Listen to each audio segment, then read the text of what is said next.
कुंती मैया कह रही है, प्रभु जब जब विपत्ति आई आप विपत्ति में रक्षक बन के सामने आ गए, तो मैं तो यही चाहूं मेरे जीवन में हमेशा विपत्ति बनी रहे। विपत्ति रहेगी, आपकी याद आती रहेगी और आपको स्मरण होता रहेगा, तो आप बार बार हमारे पास आते रहो। माता कुंती भगवान से विपत्ति मांग रही है। विपदः सन्तु नः शश्वत तत्र तत्र जगद्गुरो। भगवान बोले, बुआ जी संसार के लोग सुख संपत्ति के लिए मरे जा रहे हैं, आप विपत्ति मांग रही हो। कुंती बुआ बोली, प्रभु जा सुख और संपत्ति को प्राप्त करके और आपको भूल जाएं, ऐसे सुख और संपत्ति की आवश्यकता नहीं है। जिस विपत्ति में एक एक क्षण आपकी याद आती रहे, वह विपत्ति को हमेशा स्वागत है। सुख के माथे सिर परो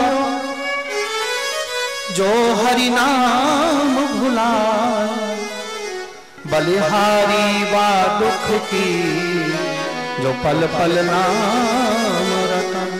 संसार के लोग तो उल्टे उल्टे बोलते हैं, उल्टे उल्टे नाम रखते हैं।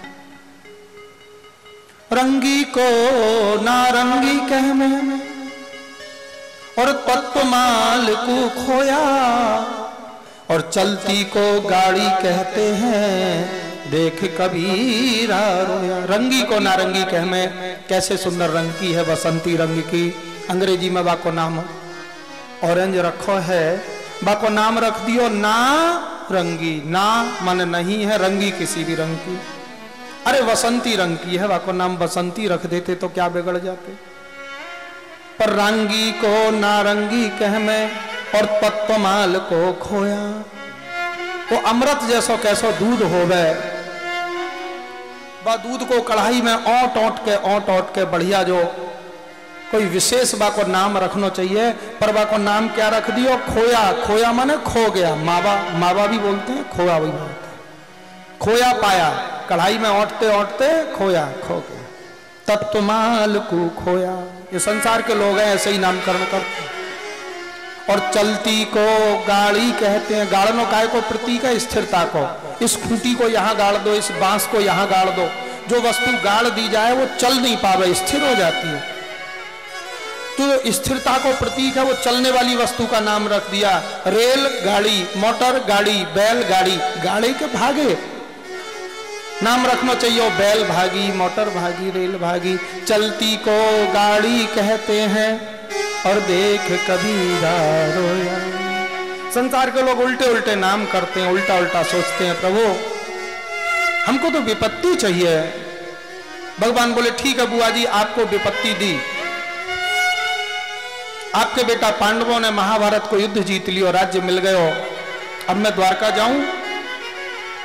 कुंती बुआ बोली, प्रभु राज्य तो जीत लियो, महाभारत को युद्ध जीत लियो, पर हमारो बड़ो बेटा युधिष्ठिर राज सिंहासन पर बैठ नहीं रहे हो, राजा बनने के लिए तैयार नहीं है। जब राजगद्दी को प्राप्त करने के लिए महाभारत को युद्ध लड़ो गयो, इतने लोग मारे गए, ऐसे रक्त से सने सिंहासन पर नहीं बैठूंगे। आप चल के समझाओ सर। भगवान सबसे विदा लेके महाभारत के युद्ध के बाद द्वारका के लिए जाने को, प्रस्थान करने को तैयार हैं, और कुंती बुआ वापस उल्टे लौटा के लेके आए। पांडव देख रहे हैं भगवान तो चले गए थे, क्यों आए हैं? युधिष्ठिर सोच रहे हैं, अरे मुझे समझाने के लिए आए हैं। अर्जुन सोच रहे हो, नहीं नहीं मैं इनको भक्त हूं ना, मेरे से गले मिलने के लिए आए।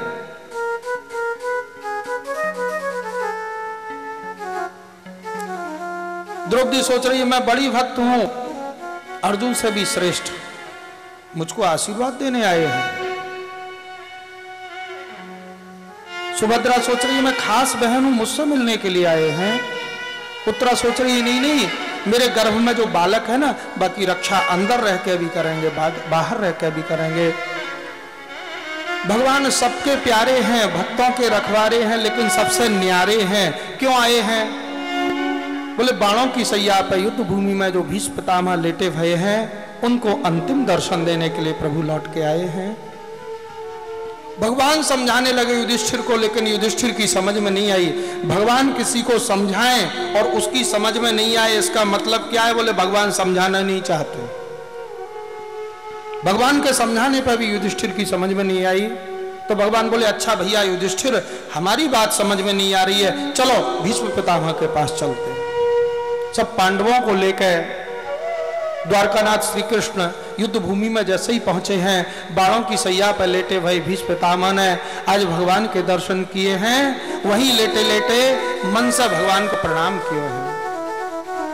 हृदयस्थं पूजयामास माययोपात विग्रहम। प्रणाम किया है भगवान को। और फिर युधिष्ठिर से कहा, युधिष्ठिर देखिए भगवान कैसे दयालु हैं। मैं ये मृत्यु के समय, अंतिम समय, ये महापीड़ा में इन भगवान को भूल गया, लेकिन ये भगवान वो नहीं भूले, दर्शन देने के लिए अंतिम समय यहां आ गए। यूं कहते हैं मरते समय 100 करोड़ बिच्छुओं के काटने के बराबर कष्ट हो गए। जो बड़े बड़े ज्ञानी जीवन भर रटते रहते हैं, देह अलग है, आत्मा अलग है, आत्मा और शरीर को कोई संबंध नहीं है, जीवन भर इस सिद्धांत को रटने वाले अंतिम समय भूल जाते हैं सिद्धांत, मरा मरा चिल्लाने लगते हैं। जन्म जन्म मुनि जतन कराही, जन्म जन्म मुनि जतन कराही, अंत राम मुख आवत नाही, अंत राम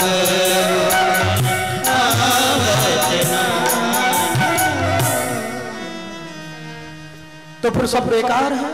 बोले नहीं भैया, प्रतिदिन आप 1 घंटे भी भगवान को ध्यान करोगे तो बाकी समय 23 घंटे भगवान आपको ध्यान रखेंगे।